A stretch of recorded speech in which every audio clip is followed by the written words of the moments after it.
pasaje que vamos a estudiar lo encontramos en el libro de Bereshit, capítulo 25, versículo 27. Entonces vamos a analizar solamente el versículo 27. Los muchachos crecieron, Isaac era hombre diestro en la casa, hombre de campo, y Jacob era hombre íntegro que permanecía en las tiendas. Cuando entonces tú lees la Biblia en español, no estás leyendo directamente la escritura, sino una traducción de la escritura. Muchas veces esa traducción no tiene una correspondencia fiel con lo que dice el texto realmente en hebreo. Es muy probable que vaya a traducir mal. Tienen que tener en cuenta lo siguiente: la Torá, el orden con que expresa las cosas es importante. Como no es lo mismo decir que era un hombre de campo y luego decir que era un excelente cazador, a decir primero que era un excelente cazador y luego que era un hombre de campo. Parece superfluo porque se sobreentiende que si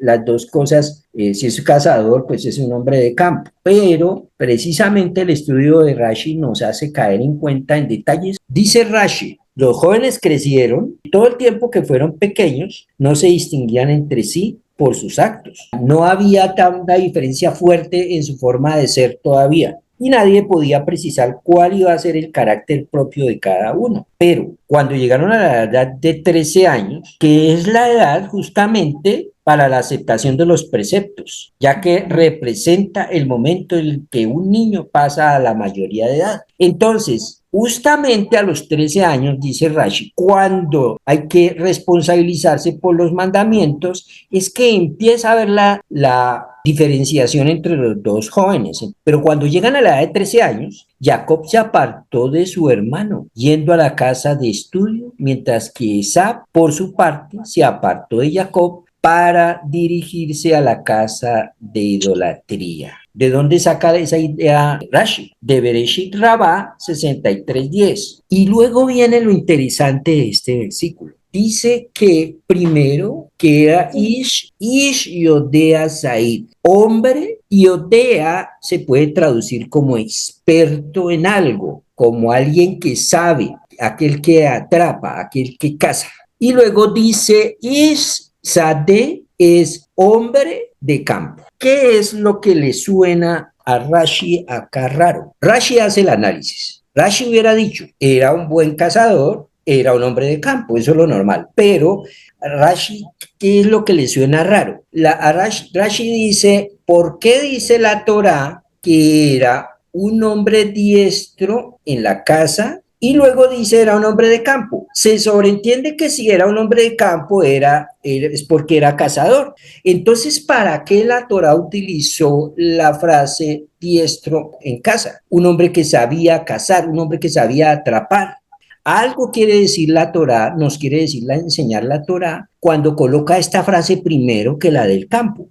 Lo lógico hubiera sido que hubiese dicho, Isaac era un hombre de campo que sabía atrapar o que sabía cazar. Esa era la forma que debe haberse construido la frase. Pero la Torá no se equivoca, la Torá dice lo que dice y hay que ponerle cuidado. Mizrahi, que es otro analista de lo que dice Rashi, dice, ¿por qué no interpretó Rashi la palabra atrapar y odea de manera literal que atrapaba animales? A Rashi le inquietaba la repetición del versículo. E Isaac era un hombre que sabía atrapar, un hombre del campo. Ciertamente estas dos expresiones significan lo mismo. ¿Por qué la Torá hace una repetición innecesaria? Se podría argumentar lo siguiente: a Rashi le inquietaba por qué el versículo dice que Isaac era un hombre que sabía atrapar, un hombre del campo. Pues uno solo comienza a atrapar después de salir al campo. Debido a este problema, Rashi concluyó que la atrapada debía haber ocurrido en casa antes de que Esab saliera al campo. ¿Qué atrapada podía hacerse en casa? Rashi responde, él sabía cómo atrapar y engañar a su padre con su boca, preguntándole, papá, ¿cómo separamos el maaser, el diezmo, de la sal y de la paja. Esto hacía creer a su padre que él era puntilloso en la observancia de los mandamientos. Él se le presentaba al papá como, wow, el súper, casi legalista, apegado al mandamiento de la Torá, y en realidad no es necesario cuando se separa el maaser, hacer el maaser de la sal y de la paja. Esa es una minuciosidad que denota ser muy meticuloso pues en el detallito de la halajá. Y eso descrestaba al papá.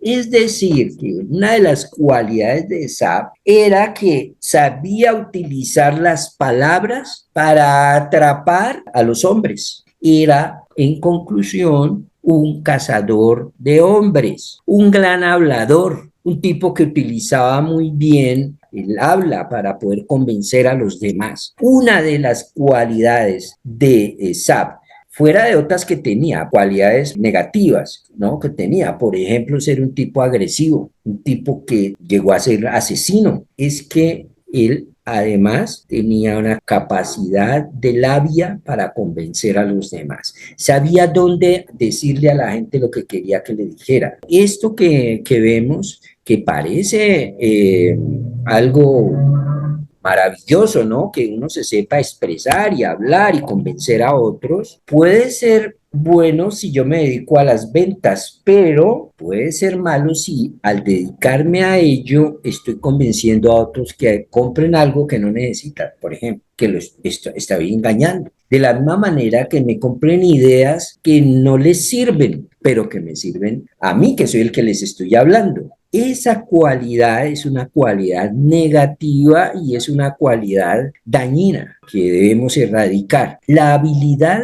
verbal que tenía Esab la utilizaba con fines egoístas y con fines manipuladores. Según Rashi, Esab usaba su capacidad de comunicación para aparentar ser una persona justa y piadosa, ganándose la confianza de su padre Isaac, pero en realidad este tipo de preguntas que aparentemente eran ingenuas o piadosas, era en realidad un medio para proyectar una imagen de rectitud que no reflejaba su verdadera conducta. Su uso de las palabras no era para construir, sino para manipular y ocultar sus verdaderas intenciones. Estas características lo asemejan al carácter y al perfil de un populista que usa su carisma y retórica para atraer a las masas. Muchas veces con propósitos egoístas o destructivos. Un populista generalmente habla lo que la gente quiere escuchar, no lo que necesita el pueblo, sino lo que el pueblo le gusta escuchar. Rashi entonces nos explica que él tenía un carisma vacío. Esab no era solo un hablador, sino también un hombre de acción en el sentido físico y terrenal. Sin embargo, su falta de integridad moral lo hacía un líder espiritual, alguien que sabía cómo encantar, alguien que sabía cómo atrapar, pero carecía de la profundidad y verdad en su carácter. Su capacidad verbal era un instrumento para su ambición personal. Comparémoslo con el gran líder del pueblo de Israel, Moshe. Bien, Moshe es el arquetipo de humildad, de honestidad y de autenticidad. ¿Pero qué le faltaba a Moshe? La elocuencia. Él era tartamudo. Era el contraste de lo que estamos viendo en Esab. Moshe es presentado en el texto bíblico como un hombre pesado de boca y de lengua. Kevad Peukab Lashon. Esta dificultad para hablar, que nos lo narra Bereshit 4:10, no era una debilidad, sino un reflejo de su humildad, de su enfoque en la acción moral y servicio genuino. Moshe no usaba palabras para manipular o impresionar. Cuando hablaba, Moshe lo hacía con intención pura y en servicio de la verdad. El Midrash incluso enseña que Dios eligió a Moshe, Éxodo Rabá 3:12, precisamente porque no era un orador carismático, para mostrar que el liderazgo verdadero no depende de la habilidad retórica, sino de la injusticia, la humildad y el compromiso con la verdad. A diferencia de Saab, Moshe no buscaba presentarse como algo que no era. Incluso cuando Dios lo llama en la zarza ardiente, Moshe expresa su humildad y su inseguridad diciendo, ¿quién soy yo para ir ante Faraón y sacar a los hijos de Israel de Egipto? Éxodo 3:11. Esta transparencia de Moshe y autenticidad de lo que él era lo convierte en un líder ideal. Según el judaísmo, uno que no busca el poder, sino que acepta su misión por deber y servicio a los demás. Esab, entonces, utiliza las palabras como herramienta de manipulación. Moshe utiliza las palabras como un vehículo de la verdad. Bien, y ahí vemos la diferencia y el contraste de esto tan sutil que analiza Rashi. Rashi nos dice entonces, y además de que sabía atrapar con la lengua, era un hombre de campo, totalmente diferente a su hermano Jacob. Su hermano Jacob era un hombre que habitaba en tiendas. Se refiere a la tienda de Shem y a la tienda de Eber. ¿De dónde saca esa idea Rashi? Del Bereshit Rabá 63:10. Según la tradición, Shem y Eber eran directores de un centro de estudios donde se impartían enseñanzas de carácter espiritual. Jacob fue discípulo suyo, como en este comentario. Rashi enfatiza que la frase Yisheb Halim, morador de tiendas, no significa lo mismo que la frase Yisheb Ohel, Umikne, la cual específicamente alude a uno que cría ganado y vive en el exterior, en tiendas de campaña. Aquí las tiendas de Shem y Eber se refiere a las casas de ellos donde enseñaban. Entonces, el hecho de que enseñe Rashi que Jacob era un hombre que permanecía en tiendas de estudio de Torah, está diciéndonos que era un hombre que su inclinación era la formación intelectual en principios morales que enseña la Torah. Y su comportamiento era tal cual lo que se enseñaba, lo que enseña la Torah.